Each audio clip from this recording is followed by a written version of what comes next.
Well, first, let me thank the many of you who have held me in the high watch and in prayer for the last few months.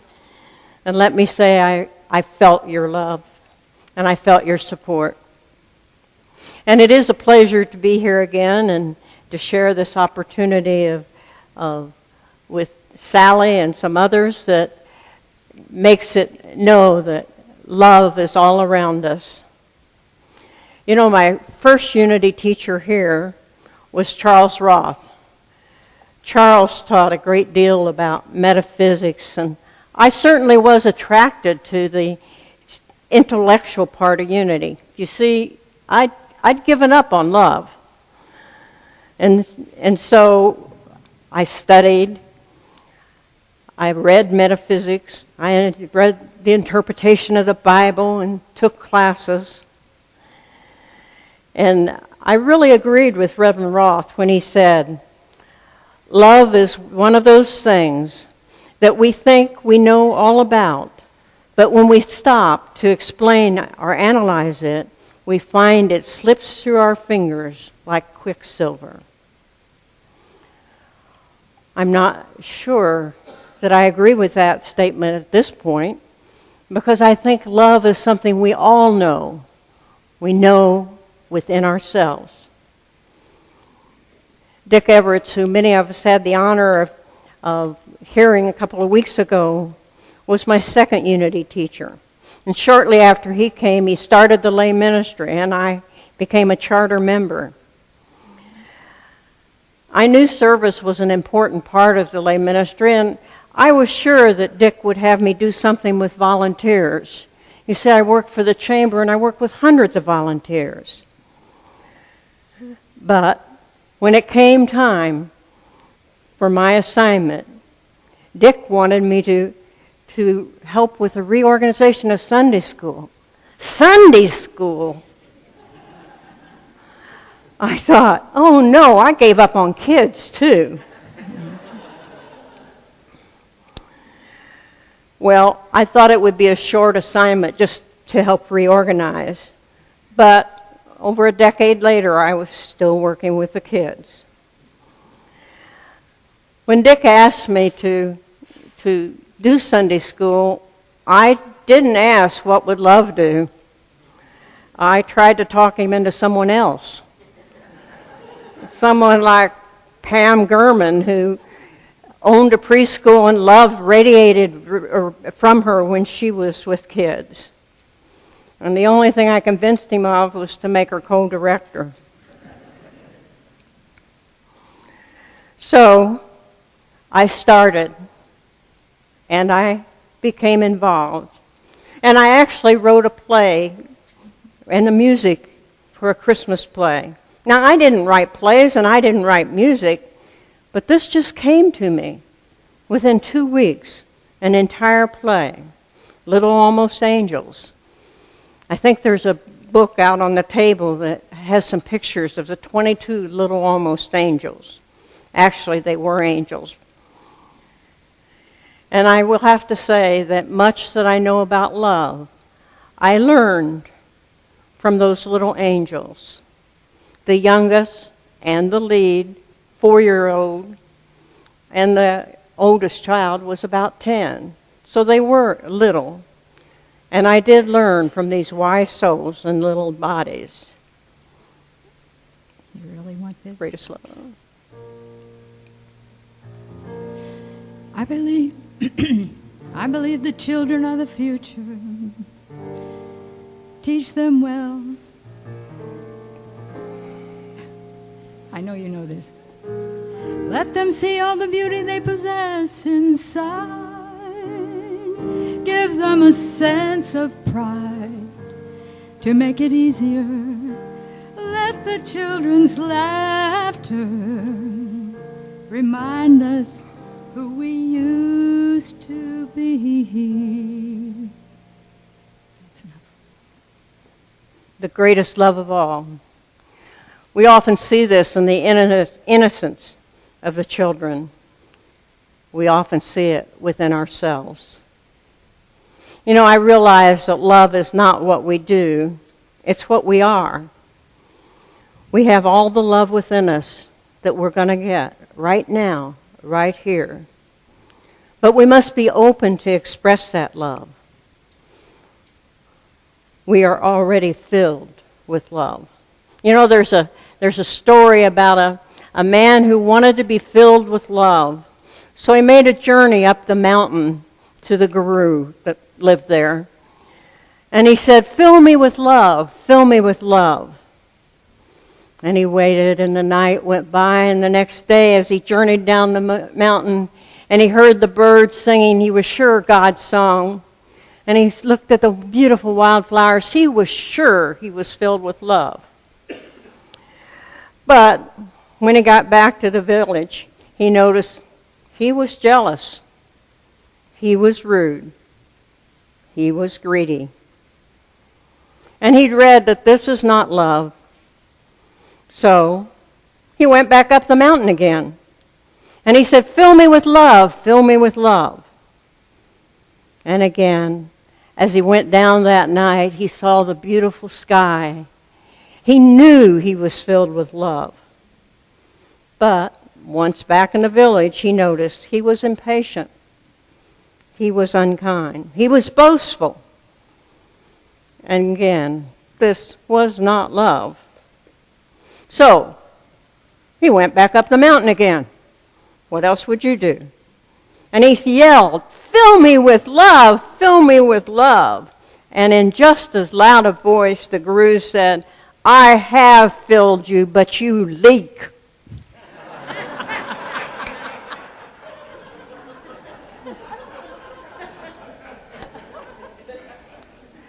To focus on love today, I would like to use the letters of the word love, L-O-V-E, in case you couldn't spell it. And I would like to also look at love the way Jesus looked at it as he answered the question, what is the greatest commandment? Love the Lord your God with all your heart, with all your soul, and with all your mind. This is the first commandment. The second is like it. Love your neighbor as yourself. All the law and the prophets hang on these. So, as we begin spelling love, let L stand for listen.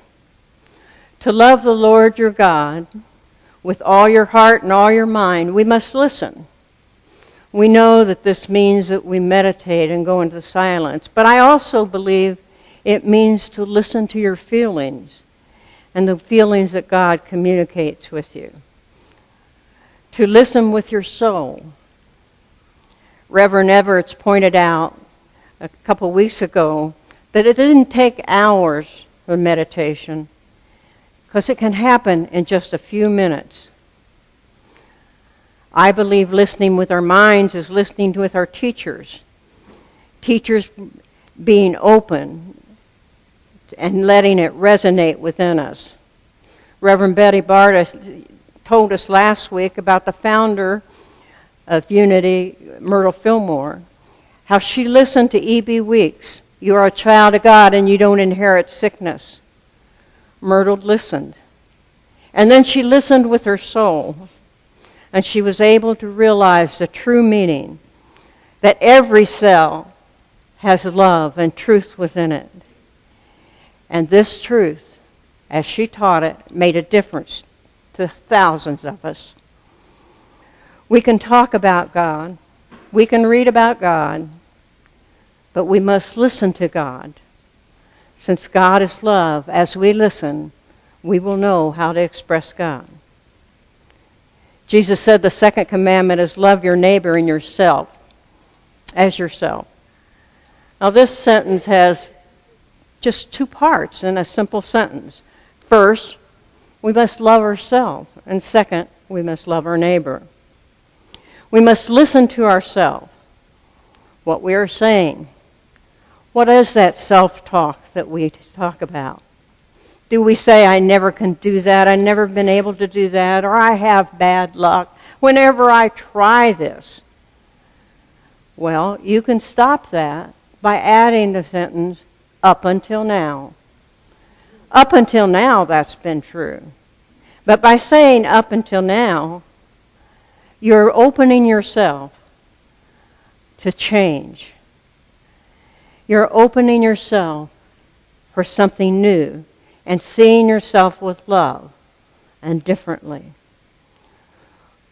We can also ask what the song said that Sally sang, what would love do? And then stop and listen, and you will know. Love your neighbor as yourself means knowing that each person has the Spirit of God within, just as we do. And each person deserves our respect and the freedom that we express. Love your neighbor as yourself, I believe, allows us to let others change. You know, one of the hardest things we do is to let other people change. We may be listening to something of the past, something we've heard, something that's not in the now. Remember that only in the now moment will you know God, so that in the now moment you would not be looking at the past. As Reverend Everett's taught, we only experience God in the now. We only experience love in the now. So each moment, approach it with fresh love, fresh eyes of love. Don't filter that love through some old tapes. O in the word love could stand for observe. As we love the Lord our God with all our heart and all our mind and all our soul, we observe things through the eyes of God. I don't know about you, but I feel really close to God at this time of the year with the beautiful leaves and the fall weather and the cool breezes. A little bit cooler than I liked this morning, but cool breezes. We observe the beautiful things. Sometimes we can also observe how love radiates through our neighbor. You know, years ago I was very upset. I thought someone had taken advantage of me, hurt me, and I was angry.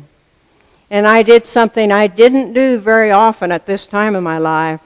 That time of my life, I cried. And a 4-year-old climbed on my lap, gently brushed a tear from my cheek and said, "It will be okay. It'll be okay tomorrow. He didn't mean to hurt you." Suddenly, I felt as the hand of God had touched me. And indeed, I knew it was going to be okay. And I knew the person didn't mean to hurt me. I observed God's love in action. The observation of a gentle touch of another can be the healing touch of God. Recently, I was talking to the doctors, and I became very frightened. And a friend who had accompanied me gently touched my arm.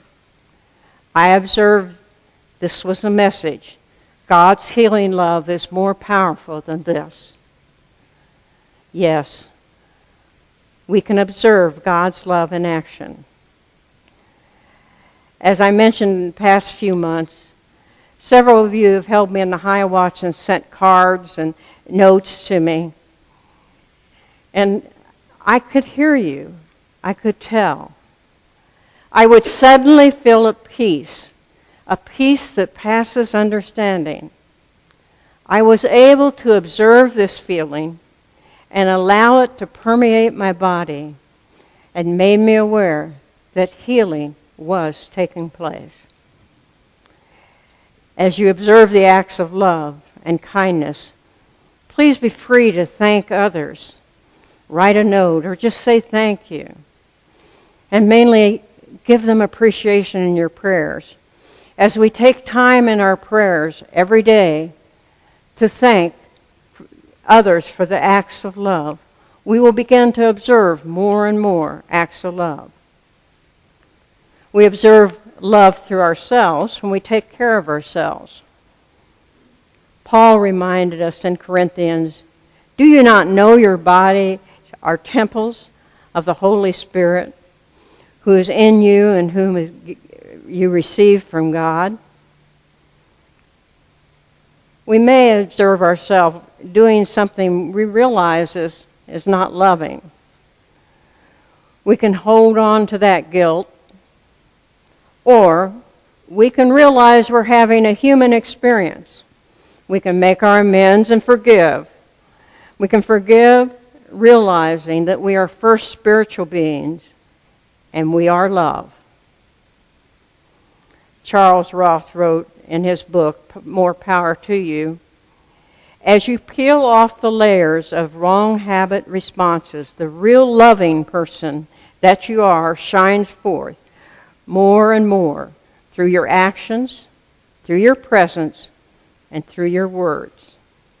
As we observe ourselves making healthy decisions and freeing ourselves from any errors, we are demonstrating self-love. V stands for value. Last week, Reverend Barter reminded us that unity was built on the value of prosperity, and that is true. And I would like to remind you that we're also built on the value of love. How many times have you heard someone say, coming to unity is like coming home? I feel the acceptance. I know the love.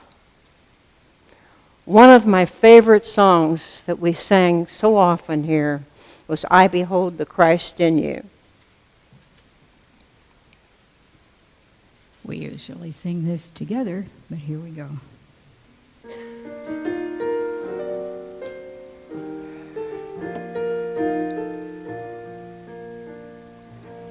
I behold the Christ in you. Here the life of God I see. I can see a great peace too. I can see you whole and free. I behold the Christ in you. I can see this as you walk. I can see a great peace too. I can see this as you talk. I behold God's love expressed. I can see you filled with power. I can see you ever blessed. See Christ in you, hour by hour. I behold the Christ in you. I can see the perfect one. Led by God in all you do, I can see God's work is done. I realize unity, value acceptance and forgiveness, and this value leads to love. You know, when we study the 12 powers or the basic principles of unity, we are learning that love is our natural state and how to express these through love. Loving your neighbor means loving all people at all times, accepting their differences and their opinions. Sometimes it may be difficult to understand why someone has an opinion they do, or why they act they do. And we remember the words of Jesus, judge not, and you shall not be judged. Condemn not, and you shall not be condemned. Forgive, and you shall be forgiven. Holding this value is an important part of a spiritual community of love. You know, it's easy to allow that little critical self to come out or to join in the gossip. But it doesn't add love, it diminishes it. We often don't need to know the details, but we know there is love. You know, there's a story that illustrates this. A woman was in the grocery store waiting in line, and she waited, and she finally got to the cashier, and the cashier was so slow and made errors. And when she told the woman about it, she was rude. They just rude to her. The shopper decided to tell the manager. So she waited for the manager to be called, and she told him the story about the rude cashier. And the manager apologized. She said, "You know, she's having a rough time. Her daughter has been diagnosed with cancer, and the prognosis is not very good." He said the cashier could not afford to take time off because she would lose her insurance. So she was spending all her time when she was not at work at the hospital.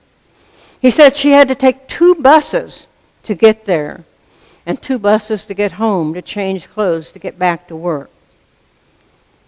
He said today the other cashier is late, and the distraught mother has missed her bus. The shopper's negative, angry feelings suddenly disappeared. She went back to the cashier and offered to drive her to the hospital. You know, that trip became one of many, and they prayed together, and she realized that she had judged the cashier as well. The 2 women became friends, and they watched the miracle of the little girl's healing, and they valued each other and the kindness they shared. God's love is active in our lives. We may not know the details, but it is active. If we truly value others and want to demonstrate love, we can assume that an unpleasant behavior is a call for a blessing for love. We don't need to know the details, for we know that God's love is within each person. We're taught our own divinity and how sometimes we're harder on ourselves than we are of others. Have you ever had those moments when if you love your neighbor as yourself, you wouldn't want to be your neighbor? But we can make necessary amends, and we can forgive ourselves. And holding unconditional love for ourselves as we do for others will further our love expression.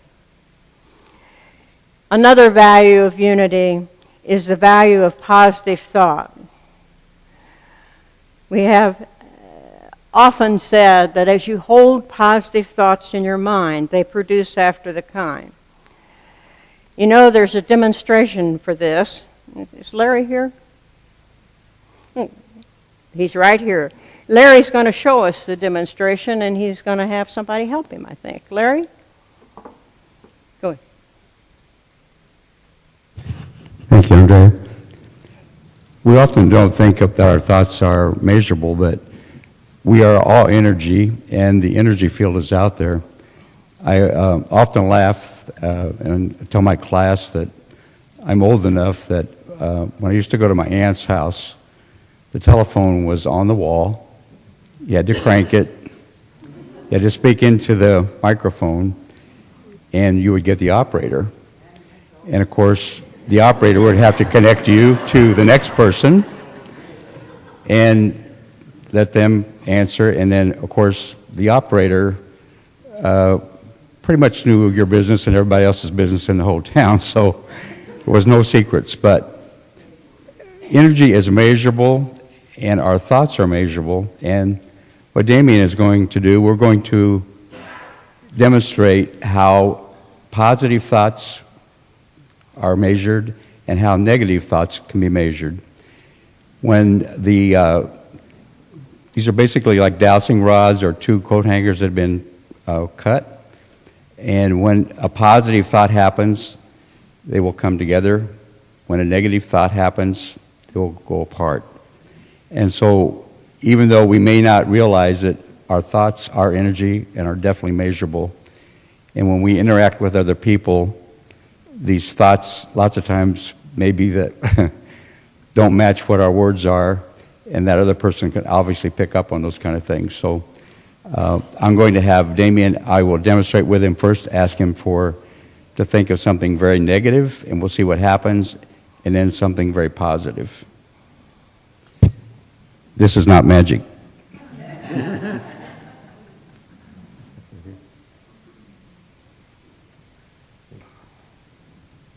Think of a bad thought, something bad.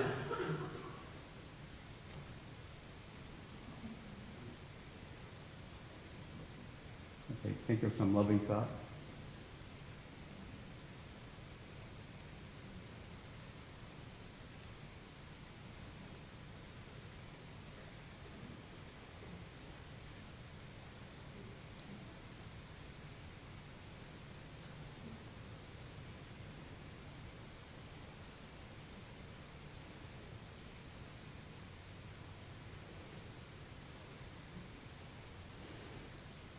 Think of something bad again.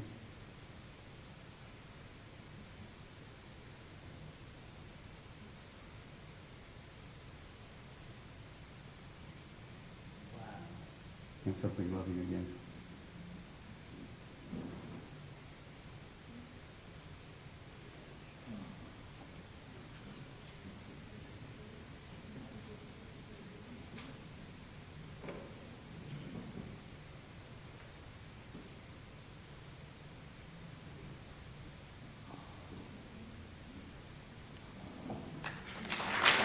Thank you.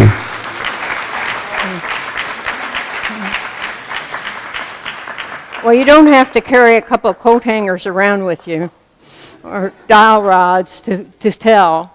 You know if you're having loving thoughts, and you know that those loving thoughts will help you become centered. As we complete the word love, E stands for evolve. The word evolve comes from a Latin evolvere, which means to unroll. As we unroll love, we unroll our Christ self. The definition of evolve is developed gradually from simple to complex. As we love our God with all our heart, with all our mind, and all our soul, we are expressing our true self. As we study metaphysics and truth, we know that we are spiritual beings. And then we study the values of truth. We can release the imprisoned splendor and become centered as the rods became centered. Co-founder of Unity, Charles Fillmore, wrote in Keep the True Lent, "Love is the most obedient thing in the universe. It is the greatest worker and accomplished more than for our happiness than all other faculties combined." We have the opportunity to make love our decision as we listen with love, to observe love, to hold love as our primary value. We will evolve in love. This is true for each individual, and it is true for the spiritual community. Looking at the history of Unity of Indianapolis, we will see that we have grown when love is here.